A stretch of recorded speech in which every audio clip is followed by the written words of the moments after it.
तो this side is crazy doctor J और ये आपका प्यारा सा यूट्यूब चैनल ये विद्यालय। इस वीडियो में हम देखने वाले cell cycle and cell division.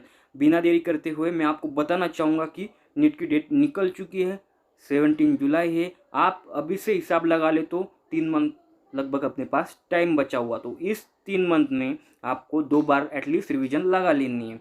आप नीट जो टेस्ट सीरीज मिलती है वो ज्वाइन कर लीजिए। मीन्स एनडीए के भी होते हैं पेपर या फिर आप एनटीए, और जो आप अलग अलग इंस्टीट्यूट के मिलते हैं वो भी पेपर लगा सकते हैं। और मिस्टेक कॉपी बना लीजिए जो आपको लास्ट में हेल्प करेगी। उस मिस्टेक कॉपी में जो आपकी हर गलती हो वो राइट कीजिए, और वो आपको दोहरानी नहीं है। कम से कम मिस्टेक करिए। जो सिली मिस्टेक करते हैं उनके लिए भी ये वर्क करेगी और आपको इम्प्रूवमेंट करेगी 100 से लेकर 200, मीन्स जो 150 का स्कोर है वो अचीव ज़्यादा से ज़्यादा बढ़ाने में। ओके, इस हिसाब से आप मिस्टेक कॉपी बना लीजिए। और याद रखिए आपका रिवीजन टाइम है और टेस्ट सीरीज टाइम है। ज़्यादा से ज़्यादा आप रिवीजन पे ध्यान दीजिए और मॉक टेस्ट पे ध्यान दीजिए।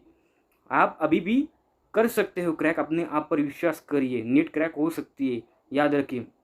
ज़्यादा जो बच्चे हैं नेगेटिव फील कर रहे हैं, नेगेटिव फील मत करिए। ज़्यादा से ज़्यादा प्रोडक्टिविटी जो रहेगी आपकी उस पर डिपेंड करेगा। इसलिए नेगेटिव ना रहते हुए, डिप्रेशन में ना जाते हुए अपने आप पर फोकस करिए। जो भी अपने आप पर फोकस करेगा वही रिजल्ट लाएगा। याद रखिए अभी भी ग्रोथ हो सकती है। याद रखिए ज़्यादा से ज़्यादा मॉक टेस्ट दीजिए और उस हिसाब से आपका जो वीकेस्ट पॉइंट है वो उस पर आपको एनसीईआरटी पढ़नी है, यही लगाइए। ज़्यादा से ज़्यादा क्वेश्चन पे ध्यान दीजिए इस टाइम पे। और एनसीईआरटी मोस्टली मैं प्रेफर करूँगा कि आप यूट्यूब पे सर्च करिए one shot one day chapter. जो आपको जो टेस्ट दी आपने, समझ लीजिए आपने टेस्ट दी और जो आपको कंसेप्ट नहीं समझ में आ रहा तो वो कंसेप्ट का आप यूट्यूब पे सर्च कर सकते हो। उस हिसाब से आप अपने क्वेश्चन गलत होंगे नहीं आपसे, कम से कम क्वेश्चन कम होने की चांसेस है और आप नीट में अच्छा कर सकते हैं। याद रखिए।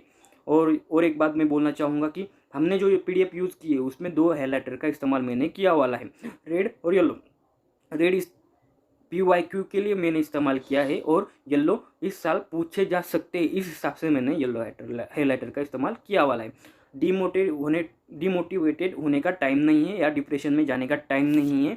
अभी जो पढ़ेगा वही सफलता पाएगा, ये याद रखिए।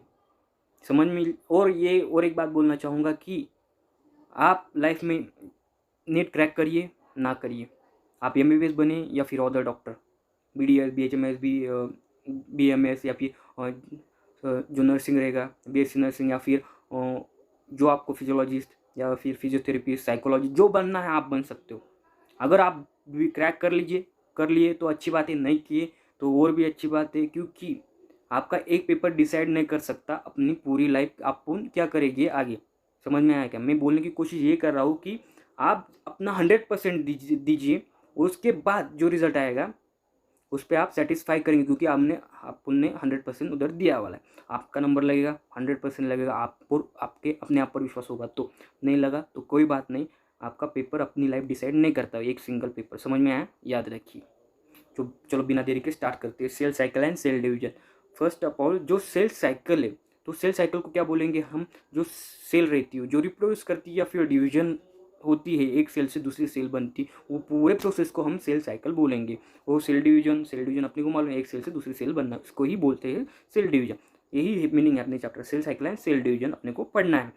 सेल साइकिल में जो बेसिक जो सेल रहता है ना, अपने को मालूम है अपने लिविंग फॉर्म का जो बेसिक यूनिट है वो सेल रहता है। ओके, ये फर्स्ट पॉइंट है जो नीट के हिसाब से इंपॉर्टेंट नहीं है, लेकिन मैं बता रहा हूँ आपको। अपने को एक क्विक रिवीजन सीरीज है, हम पूरे डिटेल में पढ़ने वाले नहीं है। अपने को सिर्फ ऊपर ऊपर से जो इंपॉर्टेंट है, जैसे कि इसमें इस चैप्टर में क्वेश्चन कहाँ से बनेंगे, जी फिर या फेज 1 या फेज 2 या फिर synthesis that is S phase, उधर से क्वेश्चन बनेंगे। या फिर दूसरा कौन सा होगा जो फेज 1 है मेयोसिस 1 का, उधर से क्वेश्चन बनेंगे। याद रखिए। तो इसमें क्या है कि जो रूडॉल्फ हिर्शे ने बोला था कि omni cellular e cellular that is pre existing cell से ही फॉर्म करेगा जो अगला वाला सेल है। Means pre existing the cell is form from pre existing cell, यही एनसीईआरटी बोल रही है। इस पूरे जो फर्स्ट पैराग्राफ है उसमें ये बता गया है। उसमें ज़्यादा कुछ जानकारी अपने को देखने की नहीं है, लेकिन मैं आपको थोड़ी सी इंफॉर्मेशन देना चाहूँगा। एक सेल है जो दूसरा सेल बना रहा है। ओके, इसको बोलेंगे हम माइटोसिस। ये पूरा मार्कर अच्छा नहीं चल रहा। ओके, इसको बोलेंगे हम माइटोसिस। याद रखिए माइटोसिस बोलेंगे, और जो दो आगे के दो हैं ना उससे दो बन रहे उसको मियोसिस बोलेंगे। उधर क्या है, रिडक्शनल डिवीजन हो रही है, क्रोमोजोम 2n से n बन रहे हैं। ओके, और जो आगे वाला है माइटोसिस उसमें क्या रहते हैं 2n से 2n बनेंगे। उस उधर क्रोमोजोम नंबर जो रहेंगे, क्रोमोजोम आपको बता देता हूँ, समझ लीजिए जो एक स्ट्रक्चर है ये क्रोमोजोम का है, उसको ही हम क्रोमोजोम बोलेंगे, क्रोमोजोम बोलेंगे। उसको हम ये बीच में से काट लेंगे तो ये एक क्रोमेटाइड हो जाएगी और ये नीचे की एक क्रोमेटाइड होगी। इन दोनों को हम सिस्टर क्रोमेटाइड बोलते हैं, याद रखिए। और जो काइनेटोकोर रहता है इसमें इधर रहता है। ओके, काइनेटोकोर एक दूसरे को बांध के रखता है, और जो इस साइड रहेगा, इस साइड जो बांध के रखेगा उसको हम सेंट्रोमियर बोलेंगे, और इस साइड जो रहेगा बांध के वो उसको भी हम सेंट्रोमियर बोलेंगे। याद रखिए, एक क्रोमोसोम के पास दो सेंट्रोमियर वो और एक काइनेटोकोर रहता है। ये क्रोमोसोम की डेफिनेशन में आपको सिंपल से लैंग्वेज में बता दिया। आपको आगे कंफ्यूजन हो सकता है, क्रोमोसोम क्या है, क्रोमेटाइड क्या है, सेंट्रोमियर क्या है, सेंट्रोजोम क्या है, सॉरी सेंट्रोजोम होता है वो, मैंने बोला सेंट्रोमियर नहीं, सेंट्रोजोम रहता है। सेंट्रोजोम क्या है और काइनेटोकोर क्या है, सेंट्रोजोम दो रहते हैं और काइनेटोकोर एक रहता है। ये आपको बेसिक नॉलेज होना जरूरी है। अब देखते हैं सेल साइकिल।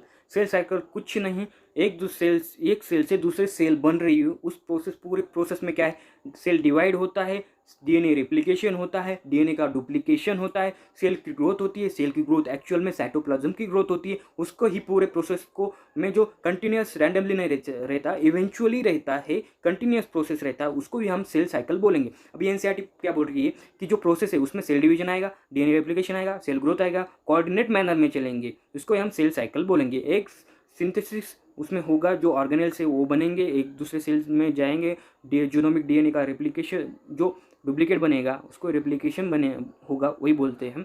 इवेंचुअली ये प्रोसेस बनेगा और दूसरी सेल फॉर्म होगी, उसको ही सेल साइकिल बोलते हैं। यही एनसीईआरटी माता बोलने की कोशिश कर रही है और नेट में इधर से क्वेश्चन आने वाला नहीं। अब देखते हैं आगे, सेल ग्रोथ। सेल ग्रोथ में एक्चुअली साइटोप्लाज्मिक ग्रोथ रहती है, उसको ही सेल ग्रोथ बोलती है, और वो कंटिन्यूस प्रोसेस होती है। याद रखिए, इधर से कोई क्वेश्चन आएगा नहीं, क्वेश्चन आएगा तो इधर से आएगा। ओके, जो इंटरफेज है उसमें जी फेज, G1, या फिर आप बोल सकते हैं gap phase, gap 2, okay, G1, gap 1 और synthesis, that is S phase, उधर से ही क्वेश्चन आएगा। अब देखते हैं flow phase of cell cycle. इसमें दो इंपॉर्टेंट है। जो ह्यूमन जो सेल साइकिल है उसमें 24 आवर्स का टाइम लगता है, आवर्स का टाइम लगता है, और जो ईस्ट है उसमें 90 मिनट्स का, मीन्स 1.5 आवर का टाइम लगेगा। याद रखिए, ये दो नेट में पूछे जा सकते हैं मेरे हिसाब से। ओके, अब क्या है, जो सेल साइकिल है दो पार्ट में डिवाइडेड, इंटरफेज रहता है और M phase, that is a mitosis phase बोलते हैं हम उसको। इंटरफेज में क्या है, 3 पार्ट आते हैं, उसमें भी G1 that is gap 1 phase, second yes phase, हम पिक्चर में डायग्राम में देख सकते हैं, और G2 that is a gap 2, और G0 है वो सेकेंड सेट फेज, मीन्स वो हम देखेंगे। उधर सेल डिवीजन नहीं होती है, आपके नॉलेज के लिए बता दूँ, मीन्स नेट में पूछे जा सकता है, और ये नेट में एनसीईआरटी में दिया वाला कि जो G0 फेज है वो एग्जिस्टिंग एग्जिट फेज रहता है G1 का, याद रखिए। ओके, इस हिसाब से हम जो G0 है वो क्या है कि कोई भी सेल साइकिल उधर सेल डिवीजन नहीं होती, उस फेज में नहीं जाती, लेकिन वो स्टॉप फेज रहता है, मेटाबॉलिकली एक्टिव रहता है, कि मेटाबॉलिकली मीन्स केमिकली एक्टिव रहता है, लेकिन सेल डिवीजन नहीं होती वो फर्दर। जैसे कि आपने हार्ट का सेल, हार्ट का सेल उसमें क्या वो नहीं डिवाइड होती, मेनली जो सेल इंज्योर होगा या फिर सेल की डेथ होगी उसको रिप्लेस करेगा G0 सेल, याद रखिए। अब देखते हैं इंटरफेज। इंटरफेज में क्या है, 95% जो सेल साइकिल होती है वो इंटरफेज टाइम उतना खाता है, और जो 5% है वो यम फेज में चला जाता है। ह्यूमन सेल की बात कर रहे हैं, मीन्स लगभग जो 23 आवर्स है वो लगभग चले जाएंगे इंटरफेज में, जो 1 आवर का टाइम बाकी रहेगा वो यम फेज में चला जाएगा। यम फेज में क्या है, दो फेज रहते हैं, कैरियोकाइनेसिस एंड साइटोकाइनेसिस। कैरियोकाइनेटिस में भी 4 टाइप पड़ते हैं, prophase, metaphase, anaphase and telophase. याद रखिए, डायग्राम में अपने को दिख रहा है, इधर आप देख सकते हो। अब देखते आगे, मैंने बोला यम फेज में 2 फेज रहते, कैरियोकाइनेसिस एंड साइटोकाइनेसिस। कैरियो का मीनिंग से न्यूक्लियस होता है, मीनिंग न्यूक्लियस होता है, उसको ही हम स्प्लिट करेंगे। Okay, separation of daughter chromosome होता है, उसको कैरियोकाइनेसिस बोला। साइटोकाइनेसिस उसके बाद होता है, साइटोप्लाज्म डिवीजन होता है। समझ ली, पूरी सेल हमने न्यूक्लियस से डिवाइड होती है और साइटोप्लाज्म पे खत्म होती है, अंदर से स्टार्ट होती है बाहर खत्म होती है। सिंपल सा लॉजिक ही, इस हिसाब से आप लर्न कर सकते हैं।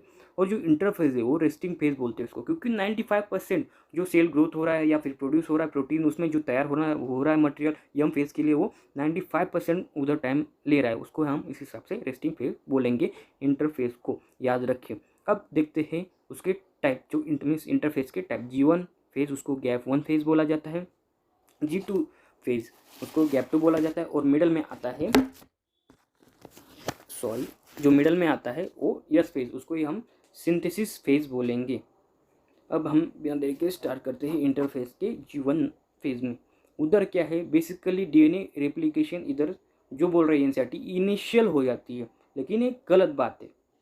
G1 में नहीं होता है DNA replication synthesis, yes phase में बोल रहा है। एनसीईआरटी इधर घुमा देती है। एनसीईआरटी की लाइन क्या है, G1 phase correspond to the interval between mitosis and initial of DNA replication. Means ये बोल रही है कि इधर इनिशिएशन होता है डीएनए रेप्लिकेशन का, लेकिन होता नहीं है। ओके, याद रखिए G1 फेज में क्या क्या होता है, ये इंपॉर्टेंट है। G1 फेज में होता है प्रिपरेशन ऑफ डिवीजन होता है। Okay, preparation of division means क्या होता है, ग्रोथ चालू हो जाती है सेल। वैसे तो ग्रोथ तीनों फेज में होती है, G1, GS और G0 में, G2 में, लेकिन G1 में ज़्यादा साइटोप्लाज्मिक वो इस ग्रोथ मीन्स बढ़ने का काम चालू हो जाता है। G1 फेज में इनिशियल स्टार्टिंग होती है डीएनए रेप्लिकेशन की, ये हमने बोल दिया, लेकिन कंप्लीट सिंथेसिस फेज में होता है। पूछ लिया question, DNA replication ऑक्यूर्स in yes पे, सिंपल सा आंसर लगा लीजिए, ज़्यादा सोचने की गरज नहीं। ओके, मेटाबॉलिक एक्टिव रहता है G1 फेज और कंटिन्यूसली ग्रोथ करता है। G1 फेज के बारे में इतना कुछ एनसीईआरटी ने दिया वाला नहीं, लेकिन यस फेज रहेगा, और G2 फेज में अपने को क्वेश्चन बनते हैं। G2 फेज में क्या है बोलेंगे, प्रोटीन किधर बनता है, प्रोटीन किधर बनेगा, या फिर ग्रोथ वैसे भी होती है, प्रोटीन किधर बनेगा, तो G2 फेज में बनेगा, ये याद रखिए, जो प्रोटीन बनेगा। और यस फेज में ही सबसे ज़्यादा क्वेश्चन बनते। पहला क्वेश्चन, डीएनए सिंथेसिस किधर होगा, तो यस फेज में। ओके, रेप्लिकेट किधर होगा, उधर ही होगा। क्रोमोसोम नंबर सेम रहेंगे, 2n तो 2n ही रहेंगे, लेकिन जो डीएनए रहता है, डीएनए रहता है ना, वो 2n से 4n चला जाता है, 4 मीन्स 2c से 4c मीन्स क्रोमोसोम आप लोग डीएनए, उस हिसाब से वो बढ़ता है। लेकिन क्रोमोसोम नंबर 2n है तो 2n ही रहेगा, लेकिन डीएनए रहेगा ना, वो डीएनए डुप्लीकेट हो जाएगा, ज़्यादा बढ़ जाएगा, 2c से 4c जाएगा। यही एनसीईआरटी, ये PYQ है, याद रखिए। नेट में हज़ारों बार पूछ चुका है, इस बार भी पूछ सकते हैं। आप बोलेंगे हज़ारों बार कैसे, ये जो इंस्टीट्यूट है 30 ईयर से ये क्वेश्चन बार बार डाल रहे हैं आपको। हर इंस्टीट्यूट के जो पेपर अभी चल रहे होंगे मॉक टेस्ट, उसमें एक तो एक क्वेश्चन इस पर मिलेगा, उस हिसाब से 1000 बार हो सकते हैं भाई, लगा लो हिसाब। अब देखते हैं आगे, डीएनए न्यूक्लियस, जो डीएनए मीन्स न्यूक्लियस, उसमें न्यूक्लियस पे ही आता है सेंट्रियोल रहता है, सेंट्रियोल जो डिवीजन में हेल्प करता है। ओके, यस फेज के बारे में हम बात करें, उधर इसमें भी डुप्लीकेट हो जाता है यस फेज में, याद रखिए। हाँ, तो हो गया, इसमें कुछ इंपॉर्टेंट नहीं। हर सेल मैंने बोला, हर सेल में क्या क्रिएशन स्टेज, जो स्टेज रहता है G0, उसमें क्या है, मेटाबॉलिक एक्टिव रहता है, लेकिन no longer proliferate, means that is no division, no involving division, वो डिवीजन में हेल्प नहीं करता, वो उस किस पे डिपेंड रहता है। अगर सेल डेट हो गई या इंजरी हो गई सेल को, तो वो पार्टिसिपेट करेगा, नहीं तो नहीं करेगा, ये एनसीईआरटी बोल रही। अब देखते हैं यम सेल। यम सेल के बारे में कुछ नहीं है, ड्रामा करता है पूरा सेल, मीन्स यो यम फेज सेल बोला मैंने, यम फेज है, ड्रामा करता है पूरा। ड्रामे का मतलब इसमें 4 फेज आते हैं, prophase, metaphase, anaphase and telophase, इसलिए ये ड्रामामेटिक होता है पीरियड सेल साइकिल में यम फेज, याद रखिए। इक्वेशनल डिवीजन होती है, इसमें 2n का 2n ही बनेगा क्रोमोसोमल नंबर, इसमें रिडक्शन नहीं होगा, इसलिए इसको इक्वेशनल डिवीजन बोला गया है। अब इसमें क्या है, 4 फेज आते हैं, ये 4 फेज मेनली कैरियोकाइनेसिस के, that is a nuclear division के होते हैं। इसमें बहुत ज़्यादा जो इंस्टीट्यूट वाले या फिर YT पर जो टीचर है, मैं उनकी रिस्पेक्ट करता हूँ, मैं ऐसे नहीं कि रिस्पेक्ट नहीं करता, वो ज़्यादा डिटेल में चले जाते हैं, लेकिन नेट में अपने को जो पूछना है उस पर वो ध्यान देते हैं। मेरे को मतलब ऐसा बोलने की बात नहीं है, मैं बात नहीं कर रहा हूँ कि वो ध्यान देते, लेकिन मैं उनसे ज़्यादा जो इम्पोर्टेंट है वो पढ़ाते। मेरी बात ऐसी नहीं कि वो पढ़ाते नहीं, लेकिन मैं उनके हिसाब से मैं सिर्फ इम्पोर्टेंट नहीं पढ़ा रहा हूँ जो नेट में आएगा। ये बोलने की कोशिश कर रहा हूँ। मैं ज़्यादा वास्ट नहीं पढ़ा रहा हूँ, अपना जो सिलेबस है उसके हिसाब से ही जो इम्पोर्टेंट उसमें ही ले रहा हूँ, ज़्यादा नॉलेज आपको बता नहीं रहा हूँ। और अपने को मालूम है ज़्यादा नॉलेज सेहत के लिए हानिकारक होता है। बात खत्म। अब देखते हैं प्रोफेज। प्रोफेज क्या है? First stage of karyokinesis, starting वाला फेज होता है वो कैरियोकाइनेसिस में। अब इसमें जो इम्पोर्टेंट है वो कंडेंसेशन ऑफ क्रोमोसोम मटेरियल होता है। जो सर्कल इमेजिन करिए, सर्कल इमेजिन करिए, ओके। उसमें सर्कल इमेजिन कर लिया तो उसमें कंडेंस नॉट, जो कंडेंस नहीं है वो क्रोमोसोम इमेजिन की, जो फैला हुआ है पानी में जो साइटोप्लाज्म उसमें फैला हुआ है वो कंडेंस होगा, उसका वाटर जो एब्जॉर्प्शन निकल जाएगा, कंडेंस होना शुरू कर देगा, ओके। और जो मेटाफेज उसमें कंडक्शन पूरा बन के ख़त्म हो जाएगा। उसमें हम जो माइक्रोस्कोपिक स्कोप है उसमें हम देख सकते हैं। इसमें क्रोमोसोम कंडेंस हो जाता है, ओके। दूसरी बात की जो इच सेंट्रोजोम रहता है, सेंट्रोजोम मैंने पता दिया, एक क्रोमोसोम में 2 रहते हैं, वो क्या है कि माइक्रोट्यूब्यूल फॉर्म करते हैं as form of aster, okay. उधर से निकल जाते हैं सेंट्रोजोम से एस्टर, ये याद रखिए, ये 2 पॉइंट इंपॉर्टेंट है। तीसरा पॉइंट प्रोफेज में ये है कि end of prophase there is a no do not show Golgi complex, endoplasmic reticulum, nucleus and nuclear envelope. ये उधर देखे नहीं जाते, वो पाए नहीं जाते, वो डिसअपियर हो जाता है उधर। ये बोलने की एनसीईआरटी कोशिश कर रहा है। अब देखते हैं आगे मेटाफेज। मेटाफेज में क्या है? कंडक्शन होगा है, कंप्लीटली डिस्टिंग्विश न्यूक्लियर एनवलप पूरी चली जाती है। यही बोलने की कोशिश ये स्टार्टिंग मेटाफेज में बोल रहा है, येलो लाइन में जो लिखा है उधर, कंप्लीट डिस्टिंग्विशन ऑफ न्यूक्लियर एनवलप गायब हो जाती है, okay. Condense of chromosome is completed, chromosome का जो कंडेंसेशन है वो कंप्लीट हो जाता है इधर। माइक्रोस्कोप में हम पूरा क्लियर देख सकते हैं। स्टेज एट विच माइक्रो जो morphological of chromosome is mostly easily study.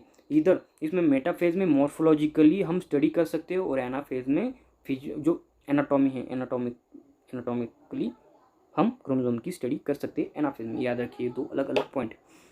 अब क्या है कि स्मॉल लाइक जो डिस्क रहती है स्ट्रक्चर रहता है at the surface of a centromere, उधर काइनेटोकोर रहता है, एक ही काइनेटोकोर रहता है 2 सेंट्रोमियर में मिलाकर, ओके। उसमें अटैच हो जाते हैं, कौन अटैच हो जाते हैं? जो हम बोलते हैं उसमें जो माइक्रोट्यूब्यूल्स रहते हैं, जो माइक्रोट्यूब्यूल्स मीन्स माइक्रो जो स्पिंडल फाइबर रहते हैं वो अटैच हो जाते हैं, और एक अपोजिट मीन्स एक इक्वेटर पे, इधर एक डायग्राम इक्वेटर पे इधर देख सकते हैं, इक्वेटर पे ला देते हैं क्रोमोसोम को, उसको ही हम मेटाफेज प्लेट बोलेंगे। समझ में आया क्या? ओके। इधर 2 स्पेसिफिक फीचर बताए हो, उधर नीट में क्वेश्चन आएगा तो इधर से आएगा। Spindle fibre attach to the kinetochore of a chromosome, हमने डायग्राम में देख लिया, जो धागे जैसा रेड अपने को दिख रहा है वो स्पिंडल फाइबर है। काइनेटिक कोर जो रहते हैं एक ही जो क्रोमोसोम में उधर जाके अटैच हो गया। समझ में आया क्या? जो क्रोमोसोम में अटैच हो गया वो काइनेटोकोर अपने को मालूम है एक ही रहता है। जो क्रोमोसोम है वो मूव करता है इक्वेटर पे, और उसमें मेटाफेज अरेंजमेंट अपने को दिख रही है, सेकेंड पॉइंट है।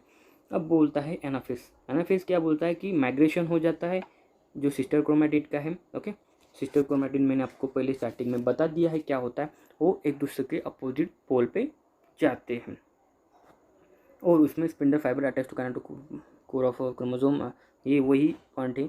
अब सेंट्रोमियर स्प्लिट हो जाते हैं। सेंट्रोमियर क्या होते हैं? 2 सेंट्रोमियर होती है, एक काइनेटोकोर होता है, ओके। 2 सेंट्रोमियर एक काइनेटोकोर, 2 सेंट्रोमियर एक काइनेटोकोर, वही सेंट्रोमियर कट कर जाता है, स्प्लिट होते जाता है। क्रोमेटिड सिस्टर जो सिस्टर क्रोमेटिड एक दूसरे को लेकर एक पोल पे उधर चले जाएगा, एक नीचे चले जाएगा। Chromatid move opposite pole. मैंने आपको फिर से समझा देता हूँ एक बार कि क्रोमेटेड होती क्या है, कैसे दिखती है। एक क्रोमेटाइड दूसरी क्रोमेटाइड, दोनों एक दूसरे के सिस्टर क्रोमेटाइड, ओके। बात खत्म। ये हमने स्प्लिट कर दी। ऊपर जो सिस्टर क्रोमेटाइड, नीचे एक सिस्टर क्रोमेटाइड नीचे, एक ऊपर एक नीचे, और ये दोनों स्प्लिट हो रहे किधर? सेंट्रोमियर में, इधर इधर इधर इधर इधर, वही एनसीईआरटी बोल रही। और हमारे डायग्राम में एनाफेज में अपने को क्लियर दिख रहा है कि क्या हो रहा है। अब टेलोफेज क्या बोल रहा है हम देखते हैं।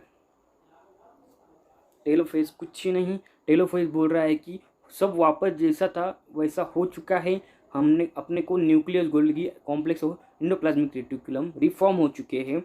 मीन्स अब क्या है, डायलूशियम का काम करेगा, जो क्रोमोजोम बनाए वो डायल्यूट हो जाएगा, क्रोमोजोम स्पिंडल पोस्ट अपोजिट में चले जाएंगे, आइडेंटिकली लॉस हो जाएगा उसमें उसका, और डिस्चार्ज मीन्स उसका जो कंडेंसेशन हुआ था वो डिसकंडेंसेशन हो जाएगा उसमें। ये बोले कि एनसीईआरटी वो कोशिश कर रही है। और न्यूक्लियर एनवलप फिर से डेवलप हो जाएगा, न्यूक्लियर मेम्ब्रेन हो जाएगा, उसमें सेकेंड रहेगा, 2 न्यूक्लियर फॉर्म करेगा अलग अलग। ओके, और अब रहेगा साइटोप्लाज्म एक दूसरे के हिसाब से स्प्लिट करेगा और 2 डॉटर सेल फॉर्म करेगा। यही एनसीईआरटी बोलने की कोशिश कर रही है। और अपने को ये पूरा प्रोसेस को ही हम माइटोसिस बोलते हैं। सेम जो मियोसिस 2 है उसको ही माइटोसिस 1 बोलेंगे, क्योंकि माइटोसिस 2 में same as it is process होती है। समझ में आया क्या? अब अपने को जो साइटोप्लाज्म डिवाइड होता है ना, उसको साइटोकाइनेसिस बोलते हैं। सॉरी, सेपरेशन ऑफ साइटोप्लाज्म उसको ही साइटोकाइनेसिस बोलते हैं। एनिमल में क्या है, फ्यूरोफॉर्म से हो जाता है स्प्लिट। ओके, एंड प्लांट में सेल प्लेट। बड़ी बड़ी लाइनें लिखी होंगी एनसीईआरटी में, उसमें इतना जानने की जरूरत नहीं है। नीट में किधर भी दिखा अपने को furrow form, division of cytoplasm, furrow FURROW furrow, वो एनिमल सेल में दिखाई जाएगा। और प्लांट सेल में क्या है, सेल प्लेट्स। ये 2 इंटरलिंक करेंगे, ये याद कर लिया, पूरा इतना पढ़ने की जरूरत नहीं। कई बार क्या होता है, जो माइटोकॉन्ड्रिया रहता है ना, और डिस्टिंग्विश हो जाता है एक दूसरे डॉटर सेल में, लेकिन सम कार्योकाइनेसिस प्रोसेस में जो रहता है वो फॉलोड बाय नहीं रहता। जो साइटोकाइनेसिस में साइटोप्लाज्म डिवाइड नहीं होता कई कंडीशन में, तो उसको हम सिनसाइटियम बोलेंगे। तो वो किस में देखा जाता है, लिक्विड एंडोस्पर्म इन कोकोनट। ये एग्जाम्पल नेट में पूछा जा चुका है, एम्स में पूछा जा चुका है, इस साल बन आ सकता है, याद रखिए। वही बोलेंगे सिनसाइटियम का एग्जाम्पल क्या है, या सिनसाइटियम वही बोलेंगे कि जिधर फॉलो नहीं रहता कैरियोकाइनेसिस के बाद फॉलो नहीं लेता साइटोकाइनेसिस, उसका एग्जाम्पल बताइए, तो कोकोनट है। अब क्या है, सिग्निफिकेंट देखेंगे, उसका यूजेस देखेंगे। माइटोसिस का क्या है, मेन यूजेस तो ये है कि रिस्टोर करते हैं nucleo cytoplasmic ratio. Cell division क्यों करता है भाई, साइटोप्लाज्मिक जो न्यूक्लियो साइटोप्लाज्मिक रेशियो गड़बड़ हो गया तो दूसरी का काम कौन करता है, जो माइटोसिस करता है। उस रेशियो बना रहना चाहिए, अगर रेशियो कम ज़्यादा हो गया तो कैंसर होता है, ये याद रखिए। वो रिस्टोर मीन्स बैलेंस करने का काम करता है। देन सेल रिपेयर का काम भी माइटोसिस करता है। Restriction to the diploid cell, ये याद रखिए important. Social insect haploid cell divide by mitosis, अपने को मालूम है कि जो हैप्लॉयड सेल है वो मेनली माइटोसिस से ही जो डिवाइड करते हैं। अब क्या है, आइडेंटिकल जेनेटिक कॉम्प्लीमेंट रहता है, क्योंकि जो सेल है वो सेम रहता है एज कम जो रहेगा उसका पेरेंट, उस डॉटर सेल सेम रहेगा। जेनेटिक कंपोजिशन में भी सेम रहेगा और फिजिकल जो दिखेगा वो भी सेम रहेगा। लगभग नहीं, सेल का स्ट्रक्चर ही नहीं रहता, लेकिन जेनेटिक रहेगा वो 2n से 2n ही बन रहा है ना। क्रोमोसोम नंबर इधर क्या हो रहा है, डीएनए सिर्फ डुप्लीकेट हो रहा है और वो स्प्लिट हो रहा है, लेकिन क्रोमोसोम नंबर सेम रहेगा, तो उसमें फर्क नहीं पड़ेगा आइडेंटिकल जेनेटिक कॉम्प्लीमेंट में या कंपोजिशन। अब क्या है, अपर लेयर जो रहती है epithelium, cell of lining of guts, blood cell being constantly replace, और रिप्लेस करने का काम कौन करता है, माइटोसिस करता है, याद रखिए। और अपाइकल और लेटरल कैम्बियम में भी माइटोसिस ही पाया जाता है वो प्लांट में। अब देखते हैं मियोसिस। मियोसिस सेम है भाई, कुछ डिफरेंट नहीं, थोड़ा सा जो फेज 1 है उसमें 5 टाइप पढ़ते हैं, वो अपने को दिखना है। थोड़ा सा इंट्रोडक्शन इन्होंने दिया है। Fusion of 2 gametes etch with a complete haploid set of chromosome, कुछ नहीं, फ्यूजन रहता है तो गैमेट का, उसको ही मीन्स ये हफ्लैड सेल रहता है, उसको डिप्लॉइड बनता है सेट ऑफ क्रोमोसोम बनने की, मीन स्पेशलाइज डिप्लॉइड सेल बनता है। ये एनसीईआरटी बोलने की कोशिश कर रही है, ज़्यादा कुछ नहीं। इस प्रोसेस को ही मियोसिस बोलेंगे, जहाँ half of number of chromosome के half of number of haploid daughter cell बनते हैं, उसको ही हम मियोसिस बोलेंगे। ओके, अब ये किधर देखने को मिलती है, सेक्सुअल रिप्रोडक्टिव ऑर्गेनिज्म में ये देखने को मिलती है।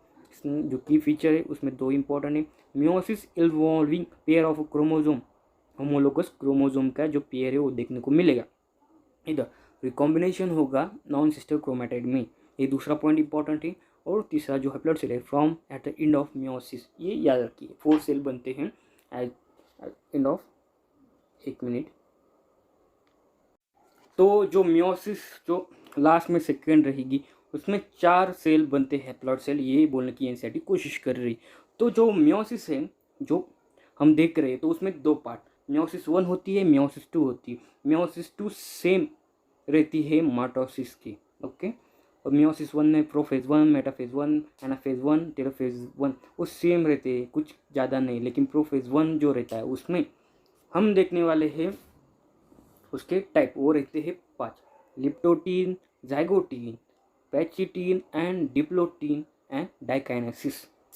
अब इस हिसाब से हमने अपने को जो इम्पोर्टेंट है वो नीट में इधर से ही क्वेश्चन पड़ेगा, ये याद रखिए। तो प्रोफेज जो रहता है, फर्स्टली मियोटिक डिवीजन उसमें देखी जाती है, लॉन्गर रहती है एज कम्पेयर टू जो प्रोफेज हम माइटोसिस में देखा है उसमें। क्योंकि ये प्रोफेज में 5 टाइप आती है, वो प्रोफेज में जो रहेगा वो माइटोसिस का उसमें कुछ ज़्यादा नहीं। लेकिन ये मियोसिस 1 में जो प्रोफेज है उसमें 5 टाइप है, हम वो देखेंगे। अब देखते हैं लिप्टोटीन। लिप्टोटीन कुछ नहीं, हम देख लिया कि माइक्रोस्कोप लिया, उसमें लाइट डाल दी, क्रोमोसोम देख लेगा तो अपने को इधर दिखेगा किसमें, लिप्टोटीन में, ये बोलने की एनसीईआरटी कोशिश करें।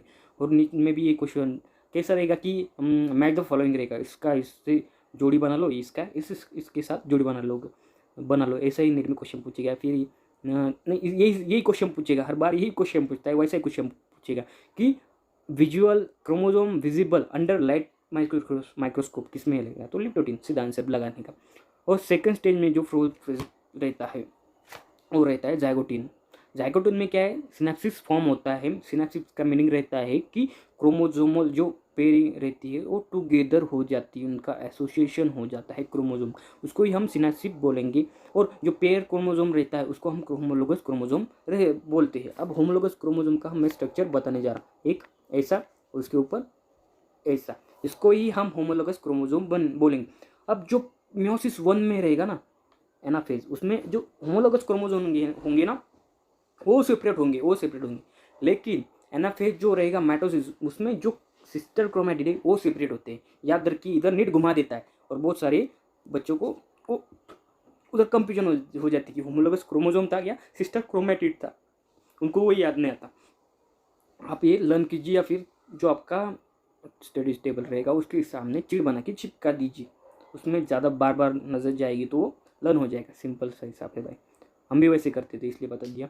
अब क्या है कि उधर सिनेप्टेबल कॉम्प्लेक्स है उसको ही हम जो सिनेप्सिस बनेगा उसको ही सिनेप्टेबल कॉम्प्लेक्स बोलेंगे, या होमोलोगस क्रोमोसोम मैंने बनाए वो 2, तो वो उसको ही सिनेप्टेबल कॉम्प्लेक्स बोलेंगे। वो बायोवेलेंट दिख रहे हैं, वो 4 टेट्राइड, उसको टेट्राइड बोलते हैं। मैंने 2 बनाए तो आप इस हिसाब से अंदाज़ लगा लीजिए, बायोवेलेंट होंगे, ओके। और टेट्राइड उसको बोला जाता है।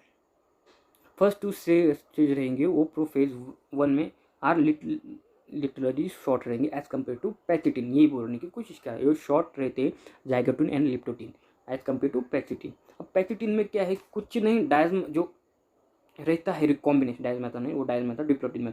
प्लाज्म पैक्सिटिन में जो रिकॉम्बिनेशन होता है, जो होमोलोगस क्रोमोसोम रहती है ना उसमें क्रॉसिंग ओवर हो जाता है, और यही इवोल्यूशन का काम करता है। मेन इवोल्यूशन का जो स्टार्ट होता है वो इधर से हो जाता है। नॉन सिस्टर क्रोमेटिड में जो रहता है होमोलोगस क्रोमोसोम का, वो क्रिसक्रॉस हो जाता है। होमोलोगस में आपको डायग्राम में फिर से समझा देता हूँ, ओके। एक क्रोमोसोम हो गया, ये दूसरा क्रोमोसोम हो गया, तो ये नॉन सिस्टर क्रोमेटिड, अगर ये दो वो पकड़ेंगे तो सिस्टर क्रोमेटिड। अब इसका क्रॉसिंग ओवर हो जाएगा, समझ में आएगा। ये एनसीईआरटी ये बोलने की कोशिश कर रही है कि non sister chromatid that is homologous chromosome का जो रहेगा क्रॉसिंग ओवर हो जाएगा, और हेल्प करेगा, मीन्स जो एंजाइम हेल्प करेगा उधर क्रॉसिंग ओवर होने में, और रिकॉम्बिनेट करता है। तो रिकॉम्बिनेट का काम है कॉम्बिनेशन नोड्यूल्स फॉर्म करना या फिर बनाना। अब देखते हैं recombination between homologous chromosome completely by the end of pachytene leaving the chromosome link in the sister crossing over. यही बोलने की कोशिश कर रहा है, मैंने जो बताया वही इंग्लिश में झाड़ दिया उन्होंने। कुछ नहीं, जेनेटिक मटेरियल इनके नॉन सिस्टर क्रोमेटाइड के क्रॉस हो जाता है उसमें, और एक दूसरे को वो पास करते हैं उनके जेनेटिक मटेरियल, जेनेटिक कोड जो रहेंगे एक दूसरे में, वही एक दूसरे में चिपक जाते हैं भाई, अपने को ये मालूम है। और ये पैक्सिटिन में यही होता है। अब देखते हैं डिप्लोटीन में। अब डायल्यूशन ऑफ सिनेप्टोमल कॉम्प्लेक्स में, क्योंकि हमने देखा था कि एक दूसरे के साथ जो चिपक रहे हैं कौन क्रोमोसोम, होमोलोगस क्रोमोसोम अलग हो जाते हैं और वो फॉर्म करते हैं एक शेप, उसको हम चाइज़माटा बोलते हैं। नीट में पूछेगा डिप्लोटीन में चाइज़माटा फॉर्म आता है या फिर नहीं, ये सेंटेंस बोल के आएगा। या फिर अपने को क्या बोलेगा, इसका जोड़ी जोड़ा लो, किस में होता है, चाइजमाटा है, डिप्लोडोमी में चाइजमाटा होता है, सिनेप्सिस होता है, या फिर जो रिकॉम्बिनेस मीन्स क्रॉसिंग ओवर होता है, ये बोल बताएगा। अपने को सिर्फ टिक मार्क करना है या जोड़ी जोड़ना है, डिप्लोडिंग का चाइजमाटा होता है। देख लीजिए इस बार क्वेश्चन इधर से ही बनेगा और जो मैं बोल रहा हूँ उधर से ही बने। अब उस साइड रहता है सम वर्टिब्रेट्स में क्या है कि उनका जो डिप्लोटिन रहता है ना, उस साइड कुछ नहीं, जो मियोसिस जो ओम रहता है ना, उसका जो डिवीजन हो जाता है, उसको ही हम उस साइड बोलते हैं।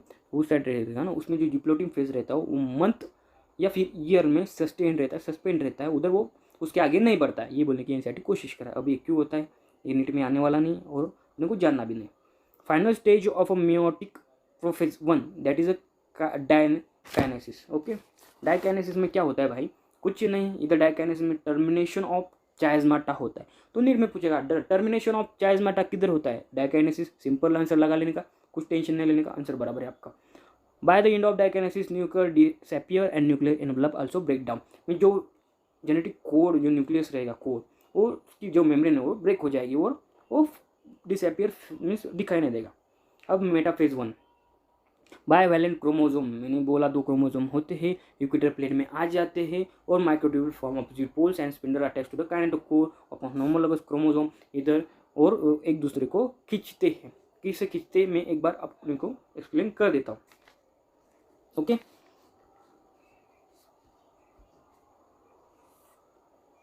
ACL पकड़ लीजिए, इसमें इधर एक स्पिंडल अटैच में फाइबर और इसमें इधर, और एक दूसरे को ये कट कर देंगे। ओके, ये होमोलोगस क्रोमोसोम अलग अलग हो गए, लेकिन मैंने जो पहला फेज माइटोसिस मैंने उसमें क्या बोला था कि जो रहते हैं वो सिस्टर क्रोमैटिड अलग अलग होते हैं। ओके, ये याद रखिए, ये इधर सिस्टर क्रोमैटिड ये अलग हो गया, इधर अलग हो, एक में ही एक क्रोमोसोम में ही वो स्प्लिट हो जाते हैं। लेकिन जो मियोसिस 1 है उसमें 2 होमोलोगस क्रोमोसोम अलग होते हैं, क्रोमेटाइड नहीं, याद रखिए, सिस्टर क्रोमेटाइड नहीं, ये बोलने की कोशिश है।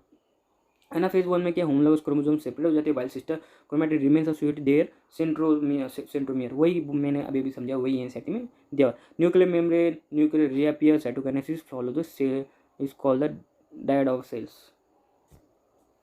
और stage between the two meiotic division is called interkinesis. जो मीन्स मियोसिस 1 चालू होगा, मियोसिस 1 से लेकर मियोसिस 2 में जो थोड़ा सा गैप बनेगा जो स्टेल में, तो उसको ही हम बोलेंगे इंटरकाइनेसिस। ओके, शॉर्ट लिव रहता है, ज़्यादा कुछ नहीं। इधर डीएनए रेप्लिकेशन नहीं होता, डीएनए रेप्लिकेशन सिंगल होता है, बार बार नहीं होगा। अब कैसे, उसने डुप्लीकेट कर लिया, फिर रेप्लिकेट कर दिया, फिर बाद में वो डिवीजन कर लिया, वो मियोसिस 1 फेज उसने कंप्लीट कर दिया, उसके बाद उधर फिर से डुप्लीकेशन नहीं होगा। अब हमने साइकिल पढ़ी है, क्या होता है मियोसिस 1 समझ ली, मियोसिस 1 की बात नहीं कर रहा हूँ, कि पहले क्या होता है कि जो डीएनए या फिर साइटोप्लाज्म है वो डुप्लीकेट करता है, साइज में फूल जाता है भाई, उसके बाद उसमें उसका जो रिडक्शन में वो साइटोप्लाज्म वो स्प्लिट हो जाता है कैरियोकाइनेसिस मीन्स यम फेज के बाद। ओके, इधर यम फेज खत्म हो गया, बाद में जी नॉट फेज आया, फिर जी नॉट फेज के बाद फिर से जो G1S और G2 नॉट फेज रहती है ना, उसमें जो इंटरकाइनेसिस यही इंटरकाइनेसिस वो इंटर फेज रहेगा, यही इंटरकाइनेसिस वो फेज बोल रहे हैं, वो शॉर्ट लिव रहेगा, उधर डुप्लीकेट नहीं होगा क्रोमोसोम नंबर, यही सॉरी जो डीएनए है वो डुप्लीकेट नहीं हो रहेगा, डुप्लीकेट नहीं होगा, क्रोमोसोम नंबर वैसे डुप्लीकेट नहीं होता, क्रोमोसोम नंबर नहीं, डीएनए डुप्लीकेट नहीं हो रहा, ये एनसीईआरटी माता बोल रही है। सिंगल टाइम ही डीएनए डुप्लीकेट या रेप्लिकेशन का काम होता है, ये याद रखिए। अब meiosis 2 same as it is as हमने जो पढ़ा माइटोसिस 1 उसका सेम कॉपी, कुछ नहीं। मैं एनसीईआरटी में सिर्फ अपने को थोड़ा थोड़ा एक्सप्लेन करनी है। Meiosis 2 is initially immediately after the kinase, usually before the chromosome have the fully in long and in contract to the meiosis 1 meiosis 2 resemble the normal meiosis nuclear membrane disappear by the end of phase 2 the chromosome again become compact, वही condense हो जाता है, फिर से वो Golgi apparatus, वो Golgi body या फिर Golgi apparatus sorry Golgi body endoplasmic reticulum वो गायब हो जाते हैं, वही बोल रहे हैं। मेटाफेज 2 में क्या है, स्टेज क्रोमोसोम अल्जीनेट अलाइन होते हैं, इक्वेटर पे माइक्रोट्यूब्यूल्स फॉर्म होते हैं फिर से और अटैच करते हैं काइनेटोकोर। अब इस टाइम सिस्टर क्रोमैटिड रहेंगी और सेपरेट होंगे, याद रखिए। एनाफेज 2 में क्या है, begin with simultaneous splitting of centromere of each chromosome which hold the sister chromatid together and move to opposite pole, वही सिस्टर क्रोमैटिड अलग हो जाएंगे। मेटाफेज में सिस्टर क्रोमैटिड एक लेवल पे आएंगे, उसको स्प्लिट करेगा एनाफेज 2। ओके, और जो टेलोफेज रहेगा 2 उसमें कुछ नहीं और ही फॉर्म करेंगे ये, और शायद उसके बाद साइटोकाइनेसिस हो जाएगा फॉलो, उसमें का जो रिजल्ट रहेगा तो टेट्राड फॉर्म करेगा सेल का, 4 हैप्लॉइड डॉटर सेल। अब सिग्निफिकेंट रहेंगे कि मेन इवोल्यूशन का काम बनेगा इधर, क्योंकि रिवॉल्यूशन का काम क्यों बन रहा है, क्रॉसिंग वॉर हो रहा है उधर, तो रिवॉल्यूशन वॉर वेरिएशन कुछ ना कुछ बनेगा। इसके हिसाब से म्योसिस जो रहेगा वो इम्पॉर्टेंट है, रिप्रोड्यूसिंग जो रिप्रोड्यूस कर रहे हैं ऑर्गेनिज्म उसमें। अब दूसरा जो देख लेते हैं, conservation of specific chromosome number, reduction of chromosome number half, increase genetic variability. यही बोलने की कोशिश करा कि वेरिएबिलिटी बढ़ रही है किसकी, जेनेटिक कोड की। अब कुछ नहीं, ये आप डायग्राम देख सकते हैं, मैंने जैसे बोला वही है। और नीट में मैं वो फिर से बोल रहा हूँ कि G1, G और G2 किधर किधर से क्वेश्चन बनेंगे मैं बोल देता हूँ। इधर से क्वेश्चन बनेगा, इधर से क्वेश्चन बनेगा, बाद में इधर कुछ क्वेश्चन इधर से नहीं बनेंगे, इधर क्वेश्चन नहीं बनेंगे, इधर क्वेश्चन नहीं बनेंगे, मैं बोल रहा हूँ इधर क्वेश्चन बनेंगे, इधर क्वेश्चन बनेंगे, याद रखिए 2 क्वेश्चन। और सेल डिवीजन और सेल साइकिल से आप 2 क्वेश्चन एटलीस्ट 2 क्वेश्चन आने की चांसेस बनते हैं नीट में, लेकिन ज़्यादा से ज़्यादा 4 बनते। पिछली बार 4 आए थे 2021 में, 2020 में भी 4 क्वेश्चन आए थे, याद रखिए। 2019 में 2 क्वेश्चन आए थे, और 2022 में 2 या 4 क्वेश्चन फिक्स बनेंगे। मिलते हैं नेक्स्ट वीडियो में, तब तक आप पढ़ते रहिए। वीडियो अच्छा लगा हो तो लाइक कर दीजिए, शेयर कर दीजिए, and do not forget to subscribe and hit the bell icon for the notification. और याद रखिए हमारा जो टेलीग्राम चैनल है उधर हम क्विज ले रहे हैं, PDF डाल रहा हूँ उधर, डिस्क्रिप्शन लिंक आपको डिस्क्रिप्शन में लिंक मिल जाएगा, उसमें आप क्लिक कर दीजिए और टेलीग्राम ज्वाइन कर लीजिए। और आपको कुछ क्वेरी पूछनी है या फिर फर्दर क्वेश्चन ज़्यादा कुछ अपने को डिटेल में जानना है तो आप मुझे कमेंट कर दीजिए कमेंट बॉक्स में, या फिर मुझे आप इंस्टाग्राम में भी बता सकते हो। मेरा इंस्टाग्राम हैंडल है the crazy doctor J, crazy doctor J, the crazy doctor J, THECRAZYDOCTORJ, the crazy doctor J, याद रखिए। आप उधर मेरे को मैसेज कर सकते हो। और डिस्क्रिप्शन में प्लेलिस्ट बनी हुई है, जो बायोलॉजी एनसीईआरटी उसका रिव्यू, और जो केमिस्ट्री तो लगभग खत्म है, फिजिकल की भी प्लेलिस्ट बनी है, फिजिकल केमिस्ट्री उसकी भी, ऑर्गेनिक इनऑर्गेनिक केमिस्ट्री की, और फिजिक्स उसमें हमने जो मॉडर्न फिजिक्स वो खत्म कर दिया है, आप देख सकते हैं जाके। और जो इलेक्ट्रोस्टैटिक है वो भी खत्म हो चुका है, आप जाके देख लीजिए। और प्लीज़ यार ज़्यादा से ज़्यादा सपोर्ट कीजिए, शेयर कर दीजिए। जिनको जो क्वालिटी एजुकेशन नहीं मिल रहा है भाई, उनके लिए हम कोशिश कर रहे हैं कुछ ना कुछ फ्री में लाने के लिए। ओके, तो आपका एक ही काम है कि आप शेयर कर लीजिए। आप शेयर नहीं करते हो, लाइक कर दीजिए। यार व्यू नहीं आ रहे, व्यू बढ़ाइए, ज़्यादा से ज़्यादा उन गरीब बच्चों को शेयर कर दीजिए जो पढ़ नहीं सकते या फिर इंस्टीट्यूट में ट्यूशन नहीं लगा सकते। समझ में? प्लीज़ शेयर कर दीजिए। और जाते जाते एक और बात बताना चाहूँगा कि याद रखिए, अगर आपने अभी स्टार्ट नहीं किया ना, मैं फिर से बोल रहा हूँ, अभी स्टार्ट नहीं किया ना तो होगा नहीं सिलेक्शन। अपने को 1 महीने 3 महीने में पूरा सिलेबस 2 बार रिवीजन करना है। कुछ बंदों को याद भी नहीं होगा कि नीट के फॉर्म निकल चुके हैं। अपने को इस बार नीट में सिलेक्शन लेना है और अपने माँ बाप का नाम रोशन करना है। याद रखिए, मिलते हैं नेक्स्ट वीडियो में, तब तक के लिए बाय बाय, टेक केयर और पढ़ते रहिए।